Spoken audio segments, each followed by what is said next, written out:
ओम श्री महालक्ष्मी नमो नमः. तर यावर्षी 2026 हे वर्ष आपल्यासाठी खूप खास असणार आहे. कारण 2026 मध्ये धोंड्याचा महिना, ज्याला आपण अधिक मास, पुरुषोत्तम मास किंवा मलमास म्हणून ओळखतो, तर तो आलेला आहे. शास्त्रामध्ये या महिन्याला पुरुषोत्तम मास म्हणून विशेष महत्त्व दिले आहे. कारण स्वयं भगवान श्री विष्णूंनी या महिन्याला माझं नाव द्या असं सांगितलं आहे. लोक अधिक मासाला धोंड्याचा महिना असेही म्हणतात. या महिन्यात केलेलं जप, तप, धर्म, पूजा, स्तोत्र पठण याचं फळ अनेक पटीने वाढतं असं शास्त्रात नमूद आहे. तर आजच्या व्हिडिओमध्ये आपण या वर्षातील सर्वात विशेष, सर्वात पुण्यदायी मानला जाणारा हा अधिक मास म्हणजेच पुरुषोत्तम मास महिना हा नेमका कधी सुरू होत आहे, कधी संपतो, याचं महत्त्व काय आहे आणि या महिन्यात नेमकं काय करावं आणि कोणत्या चुका टाळाव्यात, तसेच या महिन्यामध्ये कोणकोणत्या महत्त्वाच्या तिथी आलेल्या आहेत हे आपण आजच्या या व्हिडिओमध्ये पाहणार आहोत. त्यामुळे त्यासाठी व्हिडिओ कुठेही स्किप न करता शेवटपर्यंत नक्की पहा. व्हिडिओला एक लाईक करून चॅनलला सबस्क्राईब करा आणि कमेंटमध्ये श्री महालक्ष्मी माता अवश्य लिहा. तर बघा, वर्षाला 12 महिने असतात, जानेवारी ते डिसेंबर. तर मग हा अतिरिक्त धोंड्याचा महिना येतो कसा आणि हे कसं ठरवतात, कशावरून ठरतो हा धोंड्याचा महिना? चला तर मग जाणून घेऊया. तर तुम्हाला ही एक गोष्ट माहिती आहे का? आपल्या वैदिक पंचांगात अधिक मास लीप वर्षामध्ये 1 दिवस वाढतो, पण आपल्या हिंदू पंचांगात एक संपूर्ण महिना वाढतो. आणि हे का होते? कारण चंद्रवर्ष आणि सूर्यवर्ष यांच्यात जो फरक आहे तो जुळवण्यासाठी हा अतिरिक्त महिना जोडला जातो. चंद्र 12 राशींची प्रदक्षिणा साधारण 28-29 दिवसात पूर्ण करतो, तर सूर्य एका राशीत जवळजवळ 30-31 दिवस थांबतो. दुसरीकडे भारतीय गणना पद्धतीनुसार सौरवर्षात 365 दिवस आणि चंद्रवर्षात 354 दिवस असतात. अशा प्रकारे एका वर्षात चंद्र आणि सौरवर्षात 11 दिवसांचा फरक असतो आणि 3 वर्षात हा फरक 33 दिवसांचा होतो. आणि हे 33 दिवस 3 वर्षांनी अतिरिक्त महिना बनतात. हे अतिरिक्त 33 दिवस एका महिन्यात जोडले जातात, ज्याला अधिक मास असं नाव देण्यात आलं आहे. आणि असं केल्याने व्रत उत्सवांची तारीख अनुकूल राहते. तसेच पंचांग किंवा हिंदू कॅलेंडर सूर्य आणि चंद्रवर्षाच्या गणनेवर आधारित आहे. अधिक मास हा चंद्रवर्षाचा अतिरिक्त भाग आहे, जो 32 महिने 16 दिवस आणि 8 तासांच्या फरकाने तयार होतो. आणि हेच अंतर भरून काढण्यासाठी किंवा सूर्य आणि चंद्रवर्ष यांच्यात संतुलन निर्माण करण्यासाठी अधिक मास येतो. जगातील प्रत्येक जीव हा 5 घटकांनी बनलेला आहे: अग्नी, आकाश, वायू, जल आणि पृथ्वी. ज्या काळात व्यक्ती धार्मिक कार्यासह ध्यान, योग इत्यादीद्वारे आपल्या शरीरात उपस्थित असलेल्या या पंचमहाभूतांचा समतोल स्थापित करण्याचा प्रयत्न करतो, तो काळ म्हणजे अधिक मास. आणि म्हणूनच अधिक मासादरम्यान केलेल्या कामांनी दर 3 वर्षांनी परमशुद्धता प्राप्त केल्यानंतर व्यक्ती नवीन ऊर्जेने भरून जातो. इंग्रजी महिन्यानुसार सांगायचं झालं तर 2026 मध्ये अधिक महिना हा मे मध्ये आलेला आहे. 17 मे 2026 वार शनिवार या दिवशी अधिक मासाला सुरुवात होत आहे. आणि मराठी महिन्यानुसार सांगायचं झालं तर ज्येष्ठ महिन्यामध्ये अधिक मास आलेला आहे. 17 मे 2026 वार रविवार या दिवसापासून अधिक ज्येष्ठ महिन्याला सुद्धा सुरुवात होते. आणि याच दिवसापासून आपल्या अधिक मासाला सुद्धा सुरुवात होत आहे. आणि अधिक मास हा 15 जून 2026 वार सोमवार या दिवशी संपत आहे. अधिक मासामध्ये 21 मे 2026 वार गुरुवार या दिवशी गुरुपुष्यामृत योग सुद्धा आहे. तसेच आश्चर्याची बाब म्हणजे 2026 या वर्षात अंगारकी संकष्टी चतुर्थी 3दा येणार आहे आणि ही अत्यंत शुभ योग मानला जातो. अंगारकीच्या उपवासाचे फळ म्हणजे शास्त्रात लिहिलेल्या सर्व संकष्टी चतुर्थीचे एकत्रित पुण्य होय. आता या महिन्यात काय करावे आणि काय टाळावे ते पाहूयात. नंबर 1. श्रीमद भगवद्गीतेचे मनापासून वाचन करावे. विष्णू सहस्रनाम, पुरुषोत्तम मासाची कथा श्री रामचरित मासातील काही विशेष पाठ पुरुषोत्तम नावाच्या गीतेतील 14व्या अध्यायाचे रोज अर्थासह पठण करावे. तसेच रोज किमान 108 वेळा ओम नमो भगवते वासुदेवाय नमः या मंत्राचा जप करावा. पण जर एवढ्या मोठ्या स्तोत्रांसाठी तुम्हाला वेळ नसेल तर फक्त मंत्र जप केला तरीही तेवढ्याच पुण्याचे फळ मिळते. नंबर 2. या महिन्यात शक्यतो एक वेळेस अन्न घ्यावं असेही काही परंपरेमध्ये सांगितले आहे.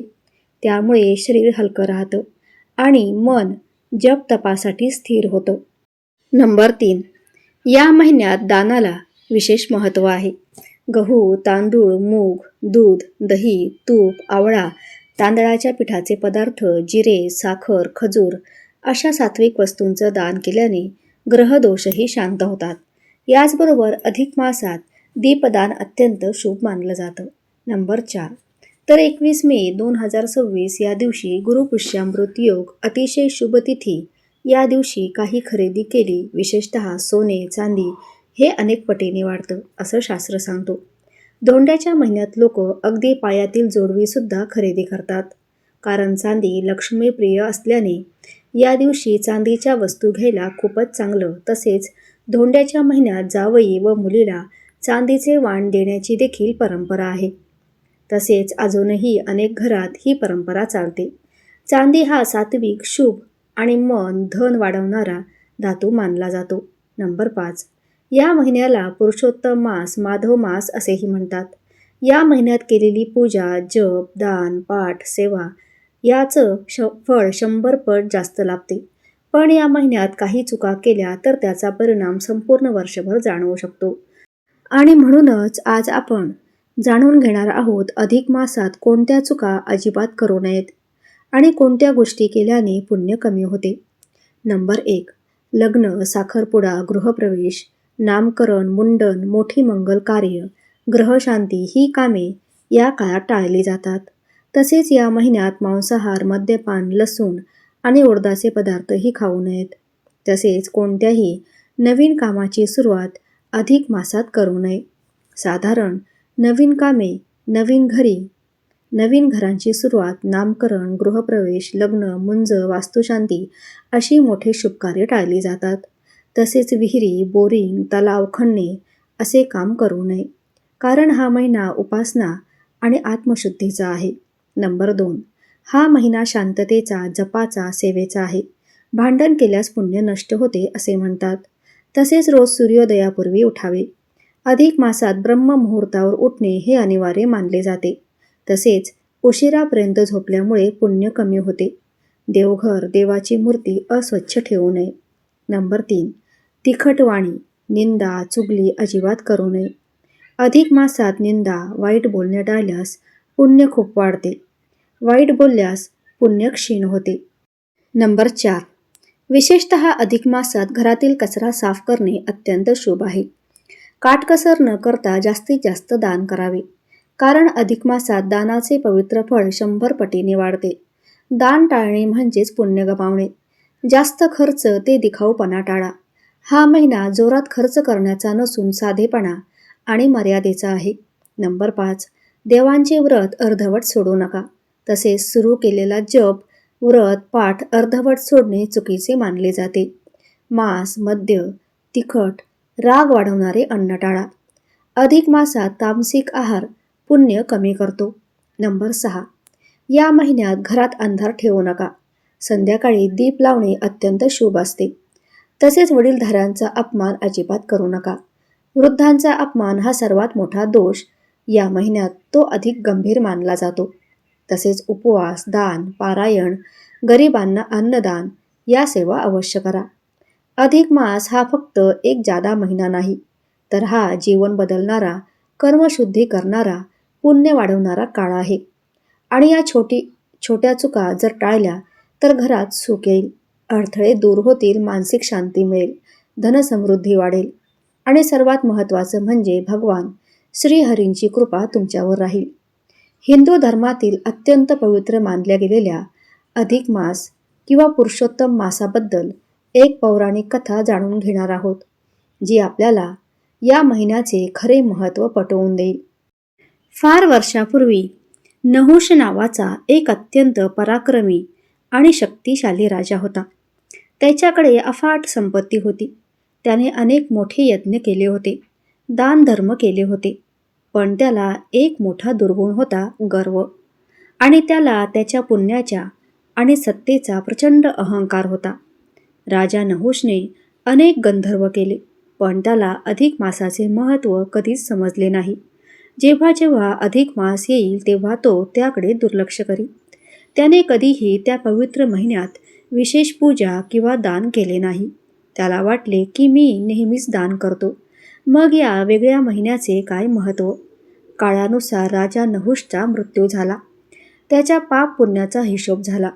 त्याच्या पुण्याच्या तुलनेत त्याचा अहंकार आणि अधिक मासाकडे केलेले दुर्लक्ष हे खूप मोठे पाप ठरले. त्याला स्वर्गातून खाली ढकलण्यात आले आणि शिक्षा म्हणून त्याला अजगर म्हणजे साप योनीत जन्म घ्यावा लागला. अजगर म्हणून त्याला खूप दुःखे भोगावी लागली. अनेक वर्षानंतर जेव्हा पांडव वनवासात होते तेव्हा बलवान भीम एका अजगराच्या तावडीत सापडला. तो अजगर दुसरा तिसरा कोणी नसून शापित राजा नहुष होता. जेव्हा युधिष्ठिर तिथे आले तेव्हा अजगराने आपली संपूर्ण कथा सांगितली. युधिष्ठिर हे धर्माचे शास्त्राचे मोठे जाणकार होते. त्यांनी नहुषला सांगितले की हे राजा, तुझ्याकडे सर्व काही होते, पण तू अधिक मासाचे महत्त्व ओळखले नाहीस आणि त्या महिन्यात केलेले साधे दानही सामान्य दानातील मोठ्या दानापेक्षा श्रेष्ठ असते. तुझ्या पापाचे मूळ तिथेच. युधिष्ठिराच्या शब्दांनी नहुषला ज्ञान प्राप्त झाले आणि त्यांनी मनोभावे पश्चाताप केला आणि अधिक मासात भगवान विष्णूची पूजा आणि नामस्मरण केले. त्याच्या खऱ्या मनाच्या भक्तीमुळे आणि पश्चातापामुळे त्याला अजगराच्या रूपातून मुक्ती मिळाली आणि त्याला पुन्हा स्वर्गात स्थान मिळाले. तर या कथेचा बोध काय आहे? तर अधिक मास हा केवळ कॅलेंडरचा अतिरिक्त महिना नाही, तर तो आपल्या पापांचा क्षय करण्याची आणि भक्ती वाढवण्याची एक सुवर्ण संधी आहे. या महिन्यात केलेले छोटेसे सत्कर्मही भगवान विष्णूंना अतिशय प्रिय असते. तर हा अधिक मासाबद्दलचा माहितीपूर्ण व्हिडिओ आवडला असेल तर व्हिडिओला एक लाईक करून चॅनलला सबस्क्राईब करा आणि कमेंटमध्ये श्री महालक्ष्मी माता टाईप करायला विसरू नका. धन्यवाद.